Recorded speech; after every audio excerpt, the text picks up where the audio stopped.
Mandela का जन्म 18 जुलाई 1918 को मवेजो, ईस्टर्न केप, दक्षिण अफ्रीका संघ में गैडला हेनरी मफाकेनिस्वा और उनकी तीसरी पत्नी नेक्यूफी नोस्केनी के यहाँ हुआ था। वे अपनी मां नोस्केनी की प्रथम और पिता की सभी संतानों में 13 भाइयों में तीसरे थे। मंडेला के पिता हेनरी मवेजो कस्बे के जनजातीय सरदार थे। स्थानीय भाषा में सरदार के बेटे को मंडेला कहते थे, जिससे उन्हें अपना उपनाम मिला। उनके पिता ने इन्हें रोलेहलाला प्रथम नाम दिया था, जिसका खोजा में अर्थ उपद्रवी होता है। उनकी माता मेथोडिस्ट थी। मंडेला ने अपनी प्रारंभिक शिक्षा क्लार्कबेरी मिशनरी स्कूल से पूरी की। उसके बाद की स्कूली शिक्षा मेथोडिस्ट मिशनरी स्कूल से ली। मंडेला जब 12 वर्ष के थे, तभी उनके पिता की मृत्यु हो गई। मंडेला के 3 शादियां की, जिनसे उनकी 6 संतानें हुई। उनके परिवार में 17 पोते पोती थे।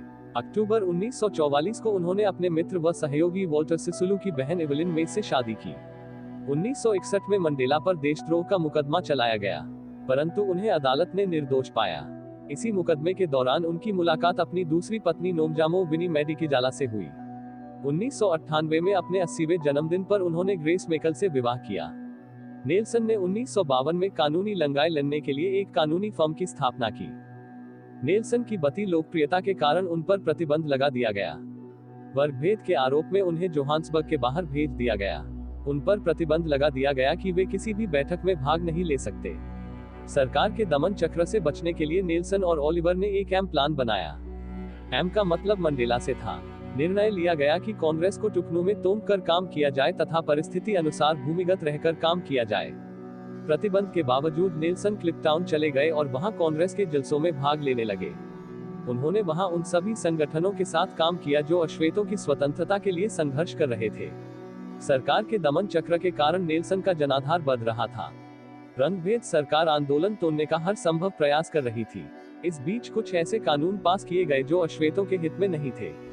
नेल्सन ने इन कानूनों का विरोध किया। विरोध प्रदर्शन के दौरान ही शार्पविले शहर में पुलिस ने प्रदर्शनकारियों पर गोलियों की बौछार कर दी। लगभग 180 लोग मारे गए। सरकार के इस क्रूर दमन चक्र से नेल्सन का अहिंसा पर से विश्वास उठ गया। अत्याचारों की पराकाष्ठा को देखते हुए एएनसी ने हथियार बंद लंगाई लड़ने का फैसला लिया।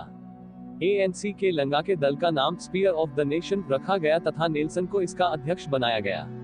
सरकार इस संगठन को खत्म करके नेल्सन को गिरफ्तार करना चाहती थी, जिससे बचने के लिए नेल्सन देश के बाहर चले गए और अदीस अबाबा में अपने आधारभूत अधिकारों की मांग करने लगे।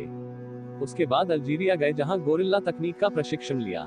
इसके बाद मंडेला लंदन चले गए, जहां उनकी मुलाकात फिर से ओलिवर टॉम्बो से हुई। लंदन में विपक्षी दलों के साथ मिलकर उन्होंने पूरी दुनिया को अपनी बात समझाने का प्रयास किया। 1943 में वो पहले अफ्रीकी नेशनल कांग्रेस के कार्यकर्ता के रूप में शामिल हुए। उसके बाद अंक यूथ लीग के संस्थापक बने थे। 1944 में उन्होंने एवलिस मेस नामक महिला से विवाह कर लिया और 3 संतानों का जन्म हुआ, लेकिन 1957 में उनका तलाक हो गया था। इसके बाद नेल्सन मंडेला ने वकालत पास की और अपने साथी ओलिवर टोम्बो के साथ जोहान्सबर्ग में वकालत करने लगे। उन दोनों ने मिलकर रंगभेद के खिलाफ आवाज उठाई थी। इसी कारण 1956 में उनके साथ 155 कार्यकर्ताओं पर मुकदमा लगाया गया, जिसे 4 साल बाद खत्म कर दिया गया। 1958 में उन्होंने मारिकिजेला नामक महिला से दूसरा विवाह किया, जिसने नेल्सन मंडेला को जेल से छुड़वाने में अहम भूमिका अदा की थी। 1960 में अंक पर प्रतिबंध लग गया, जिसके कारण नेल्सन मंडेला को भूमिगत होना पड़ा था।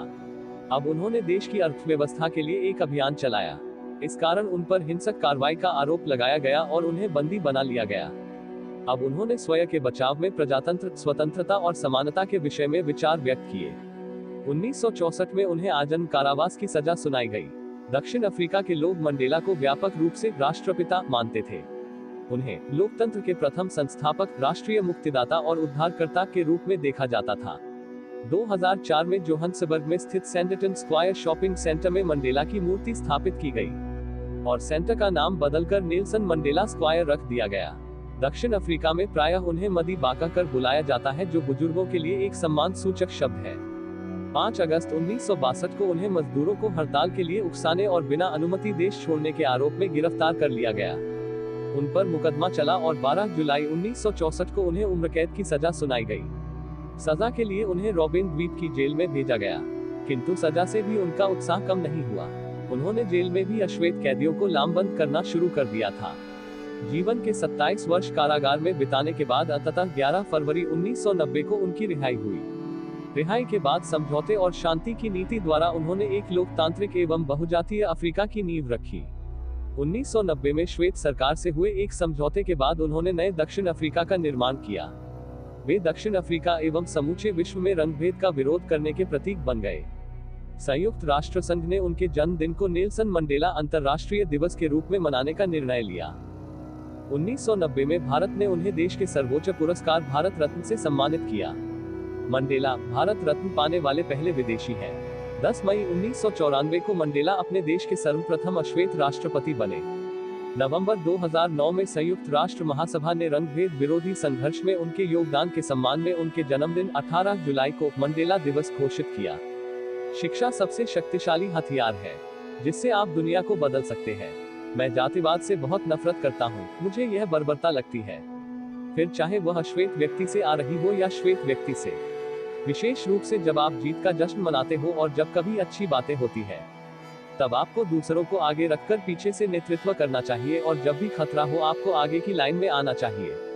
तब लोग आपके नेतृत्व की सराहना करेंगे। मेरे देश में लोग पहले जेल जाते हैं और फिर राष्ट्रपति बन जाते हैं। अगर आप एक आदमी से उस भाषा में बात करते हैं जिसे वह समझता है तो वह उसके दिमाग में जाती है। वहीं अगर आप उसकी अपनी भाषा में बात करते हैं तो वह उसके दिल में उतरती है। मैंने यही सीखा कि साहस डर का अभाव नहीं था, बल्कि इस पर विजय थी। बहादुर आदमी वह नहीं है जो डर को महसूस नहीं करता है, बल्कि वह है जो उस डर को भी जीत ले। क्या कभी किसी ने सोचा है कि वे जो चाहता था वो उन्हें इसलिए नहीं मिला क्योंकि उनके पास प्रतिभा नहीं थी, शक्ति नहीं थी या धीरज नहीं था, प्रतिबद्धता नहीं थी।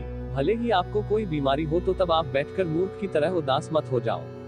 जीवन का भरपूर आनंद ले और आपको जो बीमारी लगी है उसे चुनौती दे। लोगों को उनके मानव अधिकारों से वंचित रखना उनकी असल मानवता को चुनौती देना है। छोटा काम करना या छोटी सोच वालों के साथ रहने से कोई फायदा नहीं है। आप जिस तरह का जीवन व्यतीत कर सकते हैं उससे कम स्तर की जिंदगी जीना गलत है। हम बुद्धिमानी से समय का उपयोग करें और हमेशा पता होना चाहिए कि समय हमेशा सही काम करने के लिए तैयार है। बुद्धिमानी इसमें होगी कि लोगों को चीजें करने के लिए मना ले और उनको लगे कि ये उन्होंने अपने विचार से किया है। एक अच्छा नेता स्पष्ट रूप से और अच्छी तरह से एक बहस में शामिल होता है क्योंकि वो जानता है कि अंत में वह और दूसरा पक्ष करीब होंगे और इस तरह मजबूती से उभरता है। आपको ऐसा विचार नहीं आएगा जब तक आप अभिमानी, सती और बेखबर हैं। ऐसी कोई चीज नहीं है जो स्वतंत्रता का हिस्सा बन सके।